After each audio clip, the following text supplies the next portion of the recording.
لي أمري واحلل عقدة من لساني يفقه قولي. اللهم افتح علينا مفتوح العارفين كما فتحت على أنبيائك وأوليائك وعبادك الصالحين. اللهم لا سهل إلا ما جعلته سهلا وأنت تجعل الحزن إذا شئت سهلا. اللهم ربي يسر ولا تعسر برحمتك يا أرحم الراحمين. اللهم أنت ربي لا إله إلا أنت خلقتني وأنا عبدك وأنا على عهدك وعليك ما استطعت. أعوذ بك من شر ما صنعت وأبرك بنعمتك علي وبذنبي فاغفر لي فإنه لا يغفر الذنوب إلا أنت. ونعوذ بكلمات الله التامة التي لا يجاوزهن بر ولا فاجر من شر ما خلق وذرأ وبرأ من شر ما ينزل من السماء ومن شر ما يعرج فيها ومن شر ما ذرأ في الأرض ومن شر ما يخرج منها ومن شر فتن الليل والنهار ومن شر طارق الليل والنهار إلا طارق يطرح بخير يا رحمن. لا حول ولا قوة إلا بالله العلي العظيم. Alhamdulillah, syukur kepada Allah Ta'ala pada malam yang mulia dan bahagia ini dapat sama-sama kita bertemu dan berada dalam majlis ilmu. InsyaAllah mudah-mudahan Allah Subhanahu Wa Ta'ala sentiasa merahmati, memberkati, meredai, memudahkan serta menunaikan segala hajat kita, sama ada hajat duniawi lebih-lebih hajat ukhrawi. Muslimin muslimat, abang-abang, kakak-kakak yang dirahmati Allah, insyaAllah pada malam ini kita akan ambil pemilihan Rasul-Rasul. Kita masih lagi ada tajuk beriman kepada para Rasul atau beriman kepada para Nabi dan Rasul alaihi wassalatu wassalam. Rasul-Rasul yang diutuskan oleh Allah ke alam dunia ini adalah seorang manusia dari kalangan mereka sendiri, yang dipilih oleh Allah dari keturunan-keturunan orang-orang yang mulia dan yang mempunyai kebijaksanaan dalam pemikiran dan suci kerohaniannya.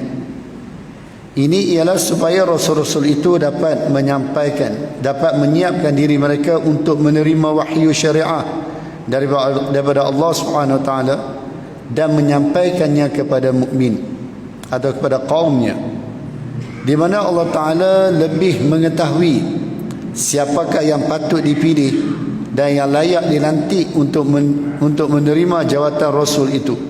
Firman Allah Tabaraka Ta'ala, a'udzubillahi minasyaitanir rajim, bismillahirrahmanirrahim, Allahu a'lamu haitsu yaj'alu risalatah. Surah Al-An'am ayat 124. Allah lebih mengetahui di mana dan kepada siapakah yang sepatutnya ia berikan jawatan Rasul dan wahyu yang diberikannya itu.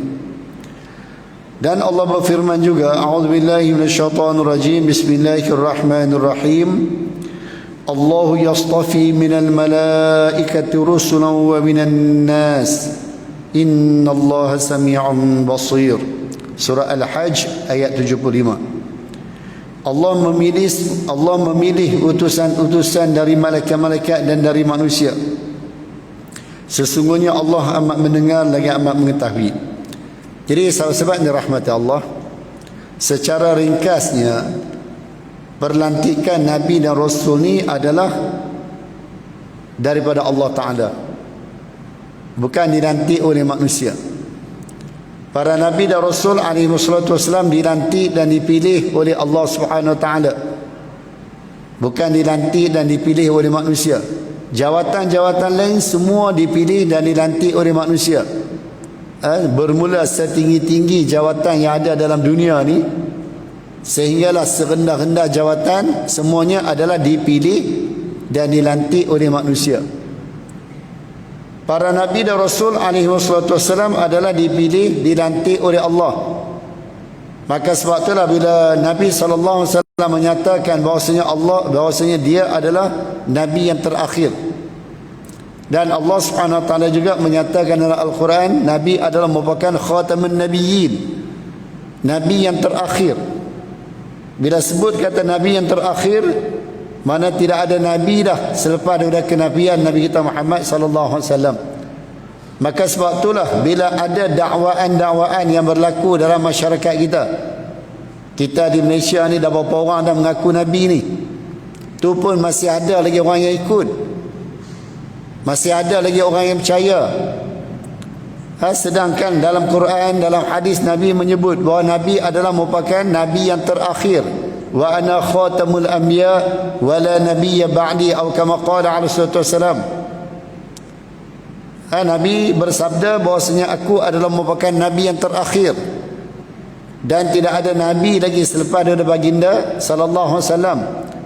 Maka risalah dakwah Nabi SAW disambung oleh para ulama yang disebut oleh Nabi SAW al-ulama warathatul anbiya. Para ulama mewarisi urusan tanggungjawab yang telah dipertanggungjawabkan oleh ke atas para nabi dan rasul alaihi wasallam, dan tanggungjawab ini diteruskan oleh para ulama. Jadi tidak ada lagi dah nabi atau rasul setelah Nabi kita Muhammad sallallahu alaihi wasallam. Adapun Nabi Isa alaihi salam, baginda datang, memang itu adalah perkara yang telah dinyatakan oleh Allah dan Rasul sallallahu alaihi wasallam. Bahkan kedatangan Nabi Isa alaihi salam nanti, dia tidak membawa syariat dia, tapi dia akan meneruskan syariat Nabi kita Muhammad sallallahu alaihi wasallam. Dan kalau kita baca dalam setengah kitab mengatakan bahawa Nabi Isa ni adalah sahabat. Nabi Isa AS dapat title sebagai sahabat. Kerana apa? Kerana dia bertemu dengan Nabi SAW di malam Isra' dan Mi'raj. Ta'rif sahabat ni ialah mereka yang bertemu Nabi SAW dalam keadaan jaga dan beriman pada Nabi. Pasal apa? Nabi Isa ni disebut oleh sebagian ulama sebagai sahabat sebab dia masih hidup. Adapun nabi-nabi dan rasul-rasul yang lain, walaupun mereka juga bertemu dengan Nabi SAW di malam Isra' dan Mi'raj, Nabi menjadi imam di malam tersebut. Kalau kita baca sirah Nabi SAW berkaitan dengan peristiwa Isra' dan Mi'raj, semua nabi dan rasul berkumpul di Baitul Maqdis, di Masjid Al-Aqsa. Ulama menyebut bilangan Nabi ada seberamai 124,000. Bilangan Nabi yang dilantik oleh Allah ada seramai 124,000. Dan kesemua mereka berkumpul di Baitul Maqdis, di Masjid Al-Aqsa di malam Isra' dan Mi'raj. Dan pada malam tersebut Nabi SAW telah dipimpin oleh Jibril, bawa ke depan, dan Nabi menjadi imam kepada para Nabi dan Rasul alaihi wasallam. Jadi mereka yang lain tak dinamakan sahabat. Pasal apa? Kerana mereka telah meninggal dunia. Walaupun mereka juga bertemu dengan Nabi SAW, tapi dalam keadaan mereka telah meninggal dunia. Nabi Isa AS bertemu dengan Nabi SAW dalam keadaan dia masih hidup.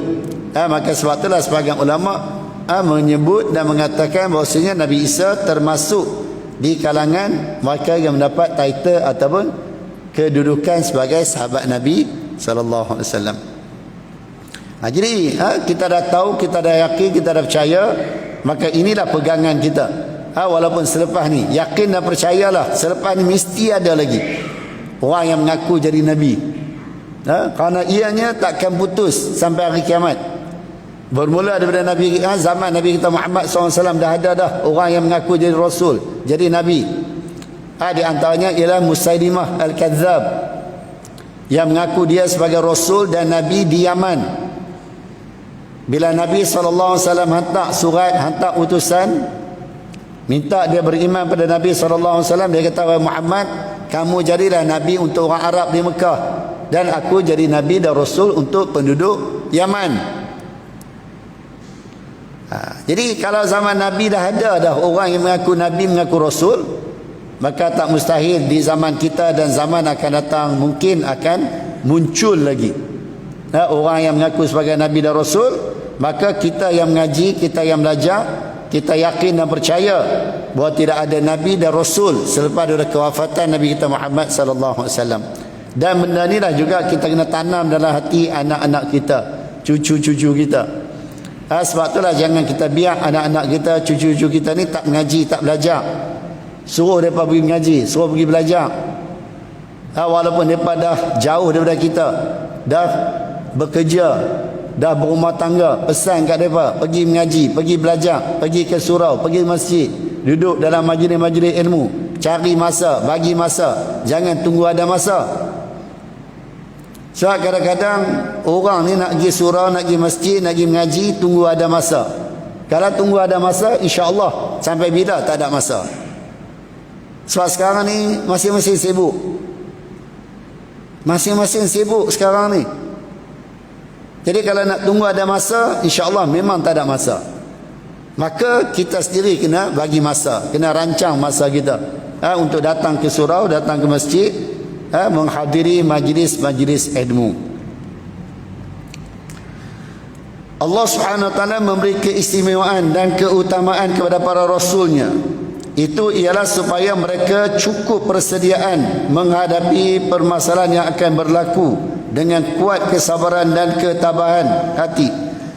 Ketabahan hati mereka serta kuat cita-citanya menyampaikan wahyu syariat Allah yang terkandung dalam kerasulannya, dan juga untuk menjadi contoh tauladan yang perlu ditiru dan diikut oleh umatnya, sama ada dalam urusan agama ataupun dunia.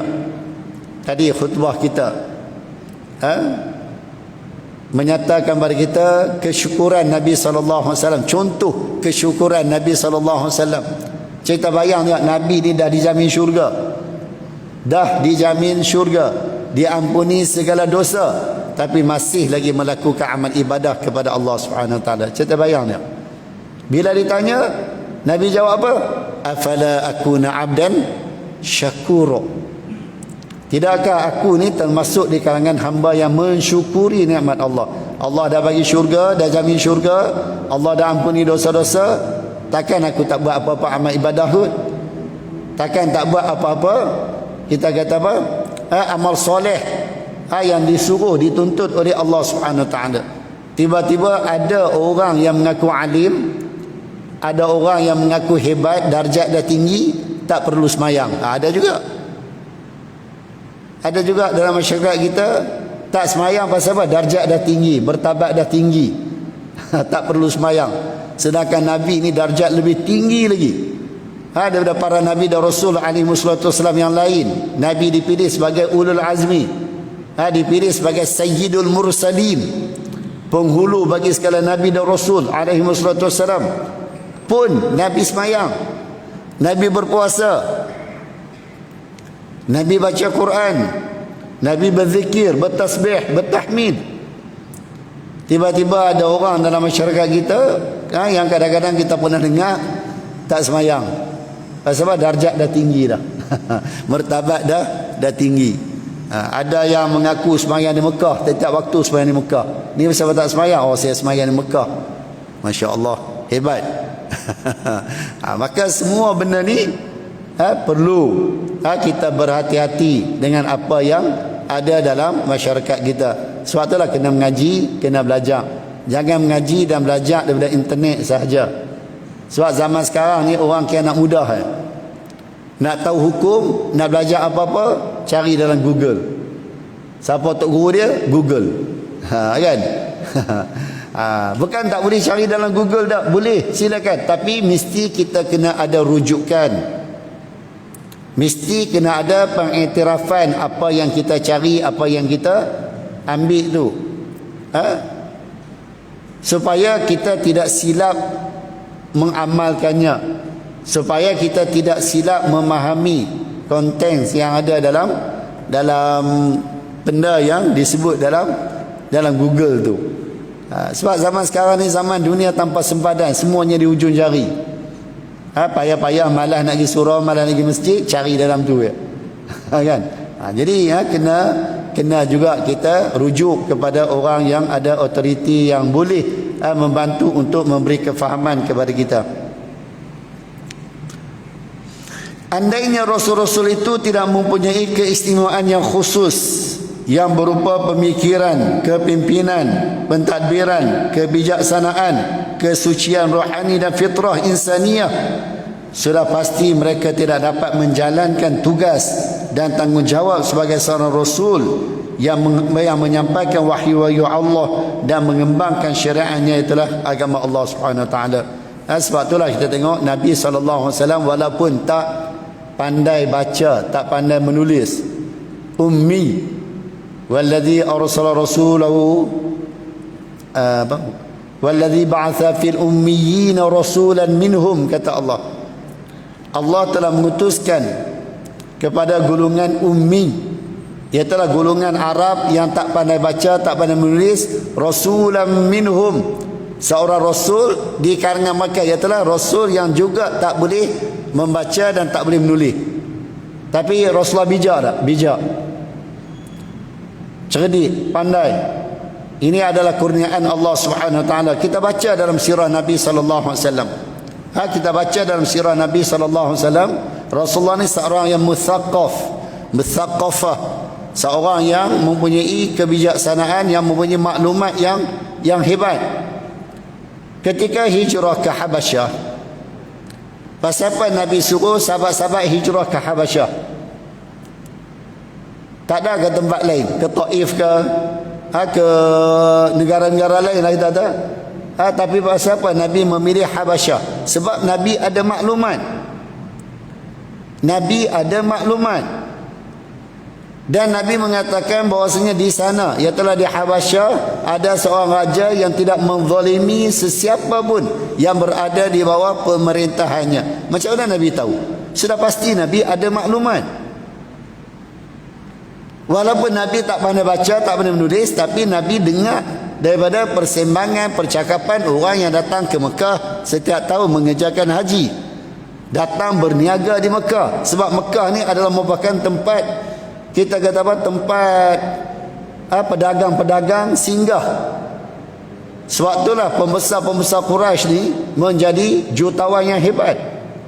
Perniagaan daripada Syam nak ke Yaman akan singgah di Mekah. Daripada mana-mana pun semuanya akan jadikan Mekah sebagai tempat persinggahan. Jadi bila singgah di Mekah, yang akan ambil peluang ialah pembesar-pembesar Quraisy. Sebab itulah pembesar Quraisy ni, kita baca sejarah, baca dalam sirah Nabi, mereka ni orang yang kaya raya, hebat, jutawan.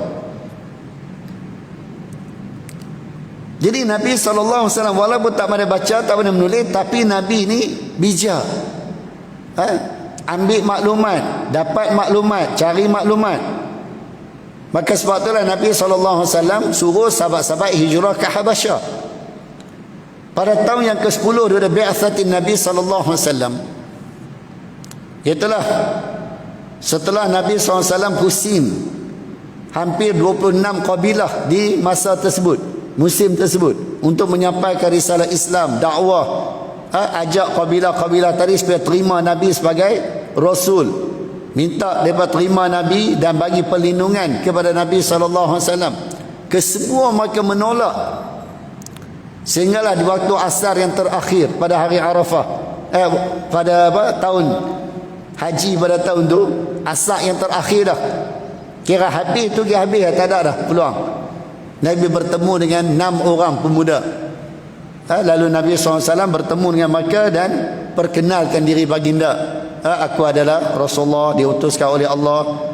Naklah kamu menjadi pembantu penolongku, menjadi pelindungku.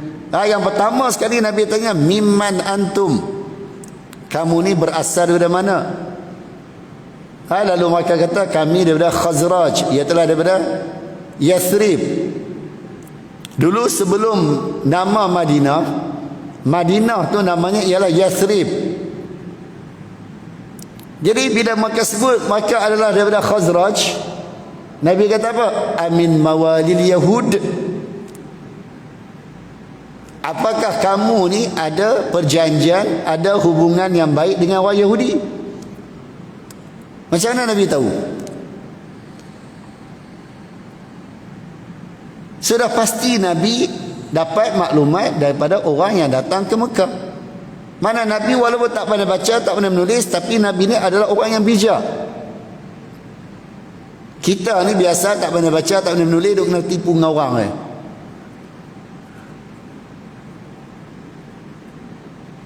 Walaupun Nabi tak pandai baca, tak pandai menulis, tapi Nabi adalah orang bijak. Pasal apa Nabi ni ditakdirkan Allah tak pandai baca, tak pandai menulis? Sebab nak menyatakan maksudnya dakwah yang dibawa oleh Nabi ni benar-benar datang daripada Allah, bukan direka oleh baginda. Walaupun Quraisy tuduh Nabi Muhammad ni dapat Islam ni daripada tok nenek dia, Abdul Muttalib, Dapat ketika dia pergi ke Syam berniaga dengan bapa saudara dia Abu Talib. Tapi hakikatnya dakwah mereka tu tak berasas. Pasal apa? Pasal Nabi ni seorang yang ummi, tak pandai baca, tak pandai menulis. Tiba-tiba boleh bawa Quran yang hebat. Boleh menyatakan kalam yang hebat. Kerana ianya adalah wahyu daripada Allah Subhanahu Wa Taala. Mana kata ummi, Nabi tak pandai baca, tak pandai nulis ni adalah memang perancangan Allah. Allah datang, Allah dah susun. Tapi kalau kita tengok balik, ayat yang pertama yang turun kepada Nabi ialah Iqra. Suruh baca, suruh belajar, suruh mengaji. Sebab itulah dulu umat Islam menjadi umat yang maju. Orang Arab, bangsa Arab dulu belah kambing, belah lembu, belah unta, bergaduh kerana benda-benda yang remeh-temeh. Tapi bila mereka terima Islam, mereka ada ilmu, mereka menjadi umat yang mulia. Seperti yang disebut oleh Sayyidina Umar, nahnu qaumun a'azzana Allahu bil Islam wa mahma bataghaina ghairahu adzallana Allah. Kita adalah umat yang dimuliakan oleh Allah dengan sebab Islam. Bila mana kita meninggalkan Islam, Allah akan hina kita. Pasal apa umat Islam sekarang ni menjadi umat yang hina, umat yang takhalluf, umat yang ketinggalan? Di antaranya ialah kerana mereka meninggal perintah Allah. Allah suruh mengaji, suruh belajar. Tapi kalau kita tengok berapa peratus bilangan umat Islam yang boleh membaca, boleh menulis. Maka sebab itulah jangan kita pandang remeh-temeh kepada pendidikan ni. Pendidikan ni sangat penting. Kena bagi sokongan, kena bantu dan tolong untuk membolehkan masyarakat kita ni berilmu. Bila kita berilmu, insya-Allah kita akan jadi umat yang maju. Pasal apa sekarang ni kita bergantung dengan orang lain? Pasal mereka lebih maju daripada kita. Pasal apa mereka boleh maju? Kerana mereka ada ilmu. Sedangkan hampir semua ilmu itu diasaskan oleh umat Islam. Ilmu-ilmu yang ada ni, pengasas dia ialah umat Islam. Tapi bila penjajah masuk ke negara-negara umat Islam, mereka bukan sekadar ambil hasil mahsul yang ada dalam negara-negara umat Islam, mereka juga ambil semua ilmu-ilmu yang ada, buku-buku yang dikarang oleh ulama-ulama, mereka ambil oleh tempat mereka kaji. Akhirnya mereka lebih mulia, mereka lebih taqadum, lebih, kita kata lebih maju berbanding dengan negara-negara umat Islam. Maka umat Islam kena bangun, kena bangkit, kena sedar tanggungjawab mereka untuk mempelajari ilmu sebanyak yang boleh untuk kita menjadi umat yang mulia. Sekarang ni sahabat-sahabat muslimin muslimat dan rahmat Allah, saya rasa sangat membimbangkan, sangat menakutkan. Main game boleh dapat duit. Sekarang ni kalau orang pandai main game boleh dapat duit, boleh buat duit. Jadi YouTuber boleh dapat duit. Siapa yang mengaji tu ni? Jadi hang pandai bercakap, pandai berlakon sikit, pandai ni, boleh duit. Takut 10 tahun akan datang, 20 tahun akan datang, orang dah malas nak mengaji, anak-anak dah malas nak mengaji, malas nak belajar. Pasal duit boleh dapat dengan mudah. Main game pun boleh dapat duit. Sepikirnya apa akan jadi kepada negara kita 10 tahun, 20 tahun akan datang? Bila anak-anak muda kita ni dah tak mau mengaji, tak mau belajar. Pasal dia mengaji belajar ni selalunya, orang mengaji belajar ni selalunya nak cari kerja, nak dapat kerja, selalunya lah gitulah. Jadi dengan cari kerja, dapat kerja, dapat duit. Sekarang ni main game pun boleh dapat duit. Nak kerja apa?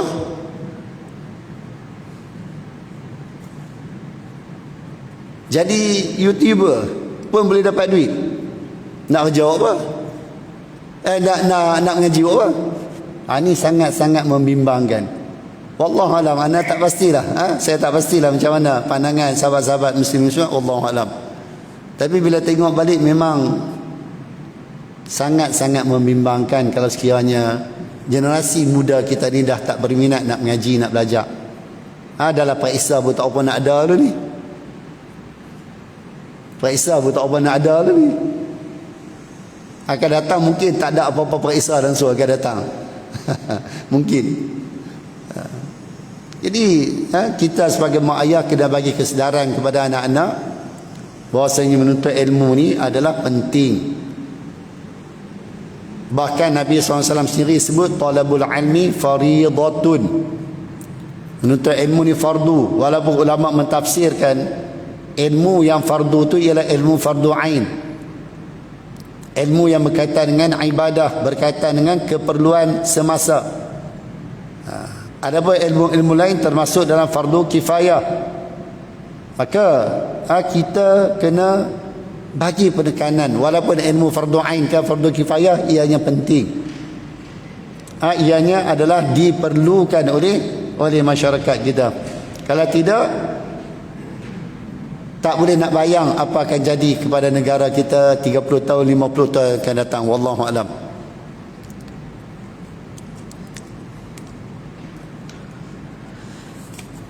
Rasul-rasul itu sentiasa sepanjang masa menghadapi cabaran dan permasalahan dari kaumnya. Tetapi oleh kerana rasul-rasul itu mempunyai semangat yang tinggi dan cita-cita yang kuat serta penuh kesabaran dan ketakwaan, maka rasul-rasul tadi tidak pernah merasa kecewa dalam menjalankan tugasnya selaku seorang rasul menyampaikan seruan Allah, di mana 5 orang rasul yang dengan kesabaran dan ketakwaan mereka terhadap Allah telah menerima pangkat ulul azmi, orang yang mempunyai cita-cita yang kuat dalam menjalankan tugas dan sabar menahan penderitaan. Ialah Nabi Nuh, Nabi Ibrahim, Nabi Musa, Nabi Isa dan Nabi Muhammad sallallahu alaihi wasallam. Jadi setiap orang yang nak buat baik mesti akan menghadapi cabaran. Tak ada orang yang bila nak buat baik tak ada apa-apa cabaran, tak ada. Sunnatullah, siapa saja yang nak buat baik pasti akan dimusuhi, pasti akan menghadapi kesukaran, kesusahan. Ini adalah sunnatullah. Kita bacalah sejarah para nabi dan rasul alaihi wasallam. Hatta nabi kita Muhammad sallallahu alaihi wasallam sendiri pun menghadapi kesukaran dan kesusahan dalam melaksanakan tanggungjawab yang telah dipertanggungjawabkan oleh Allah ke atas mereka. Berapa lama nabi dimusuhi oleh masyarakat Arab, bahkan sampai Rasulullah wafat. Bahkan setelah Rasulullah wafat juga orang marah dan benci pada Nabi sallallahu alaihi wasallam. Bermula Nabi dilantik menjadi rasul, sehinggalah Rasulullah wafat, dan selepas kewafatan baginda pun orang masih benci dan tak suka pada Rasul sallallahu alaihi wasallam. Orang hina Nabi, orang tuduh macam-macam pada Nabi sallallahu alaihi wasallam. Gila lah, tukang sihir lah, dan Nabi SAW sendiri disihir. Nabi SAW sendiri diracun. Ketika Nabi makan kaki kambing yang masmum, yang telah dibubur racun, sehingga daging itu sendiri bercakap, wahai Muhammad, sesungguhnya aku ni telah diracuni. Tapi Nabi dah gigit. Maka kesakitan, kesan daripada racun tu Nabi rasa, sehingga Rasulullah wafat. Kesan kesakitan, kesan racun tu. Masya Allah, ini adalah cabaran yang dihadapi oleh para Nabi dan Rasul alaihi wasallam. Bukan sekadar Nabi kita, bahkan Nabi dan Rasul yang lain juga menghadapi cabaran daripada kaumnya. Bahkan kalau kita baca dalam kitab-kitab sirah disebut Bani Israel adalah merupakan golongan yang membunuh paling ramai sekali Nabi, sehingga disebut oleh ulama sehari 3 orang dia berbunuh. Nabi paling ramai diutuskan kepada Bani Israel, dan Nabi juga yang paling ramai dibunuh oleh Bani Israel, sehingga disebut sehari 3 orang. Saya terbayang sehari 3 orang Nabi dibunuh. Nabi Allah Zakaria digergaji kepala, Nabi Allah Yahya dipotong tengkuk dia, disembelih, dijadikan sebagai mas kahwin. Kita bayang tak? Nabi Yahya anak kepada Nabi Allah Zakaria. Seorang lelaki Bani Israel, dia telah meminang seorang perempuan.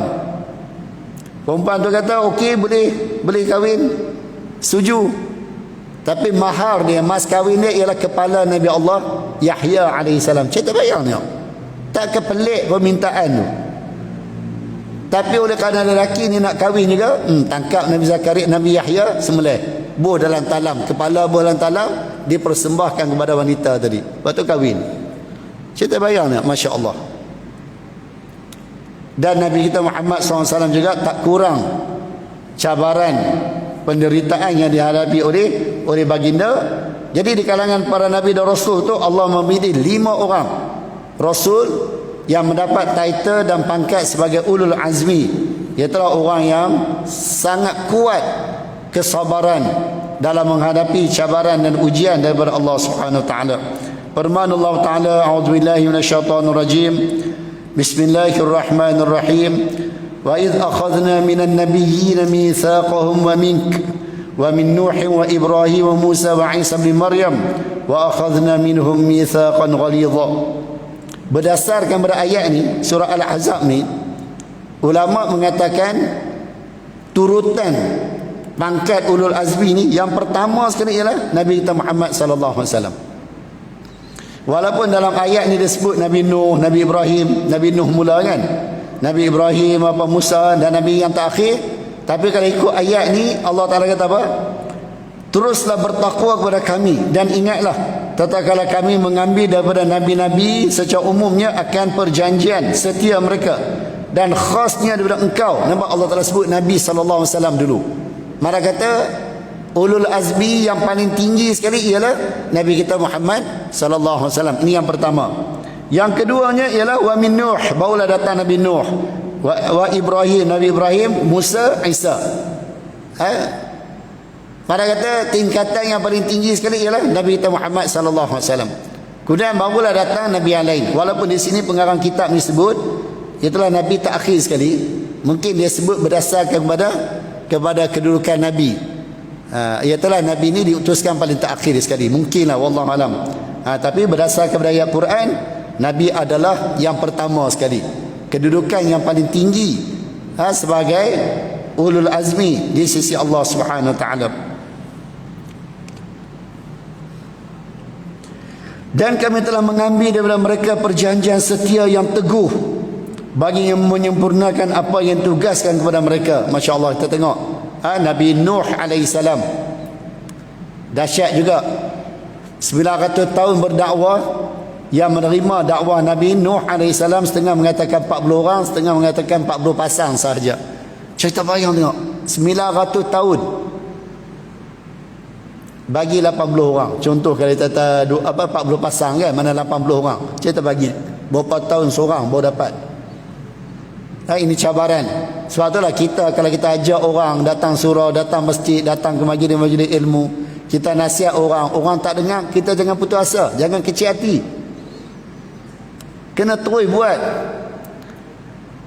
Sebab para Nabi dan Rasul tidak ada istilah putus asa, tidak ada istilah kecil hati. Kalau nak kecil hati, pakai tak ada apa lah kita. Kalau nak kecil hati, Nabi Nuh lebih layak kecil hati lagi. Aku dah dakwah selama 900 tahun lebih, hanya berapa orang yang masuk Islam. Suatulah akhirnya Nabi Nuh kata apa? Rabbi la tadhar 'alal kafir, Rabbi la tadhar 'alal ardi minal kafirin dayyara. Habis dah. Ya Allah, jangan kau tinggalkan di atas muka bumi ni seorang pun, jangan tinggal. Musnah semua. Kalau sekiranya kau tinggalkan juga, wala yalidu illa fajiran kafara. Beranak je jadi kapiak, beranak jadi kapiak, tak beriman juga, tak payahlah, musnah. Itu yang datang banjir besar. Nabi Musa alaihissalam pun dakwah Fir'aun, dakwah kaum Fir'aun Qibti,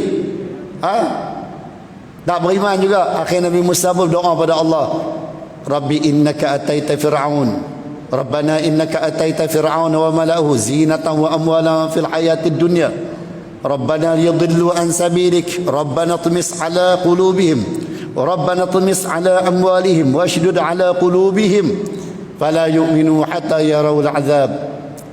Allah musnahkan Fir'aun dan kaum dia. Nabi kita Muhammad SAW ya, Nabi minta apa? Allahumma hdi qaumi fa innahum la ya'lamun. Masya Allah. Ya Allah, berilah petunjuk kepada kaumku kerana mereka tak tahu. Masya Allah. Hebatnya Nabi kita Muhammad sallallahu alaihi wasallam. Nabi-nabi yang lain mereka kata kebanyakan semua berdoa minta Allah Taala musnahkan kaum mereka. Masya Allah. Sebab itulah kita tengok betapa hebatnya Nabi SAW, betapa lembutnya hati baginda sallallahu alaihi wasallam yang Allah Taala sebut, laqad ja'akum rasulun min anfusikum azizun 'alaihi ma 'anittum harisun 'alaikum bil mu'minina raufur rahim. Ya Allah Taala sebut di akhir surat Taubah tentang sayang dan kasihnya Nabi sallallahu alaihi wasallam kepada kita. Jadi sahabat ni rahmati Allah, insya-Allah panjang umur kita akan sambung di masa akan datang. Mudah-mudahan apa yang kita dapat menjadi manfaat kepada kita. Bismillahirrahmanirrahim. Alhamdulillahirabbil alamin wassalatu wassalamu ala asyrafil anbiya'i wal mursalin wa ala rasulih ajma'in. Allahumma inna 'abiduk banu 'abidik banu ima'ik nawasna biyadik madin fina hukmuka 'adlun fina qada'uk nas'aluka bi kulli ismin wa lak sammaita bihi nafsaka wa anzalta bi kitabik أو علمته أحد من خلقك باستأثرت به في علم الغيب عندك أن تجعل القرآن العظيم ربيع قلوبنا ونور صدورنا وجلاء أحزاننا وذهاب همومنا يا حي يا قيوم يا حي يا قيوم يا حي يا قيوم يا ذا الجلال والإكرام. وصلى الله على سيدنا محمد وعلى آله وصحبه أجمعين والحمد لله رب العالمين. تقبل الله منكم. سبحانك اللهم وبحمدك أشهد أن لا إله إلا أنت أستغفرك وأتوب إليك. بسم الله الرحمن الرحيم. والعصر إن الإنسان لفي خسر إلا الذين آمنوا وعملوا الصالحات وتواصوا بالحق وتواصوا بالصبر. السلام عليكم ورحمة الله وبركاته.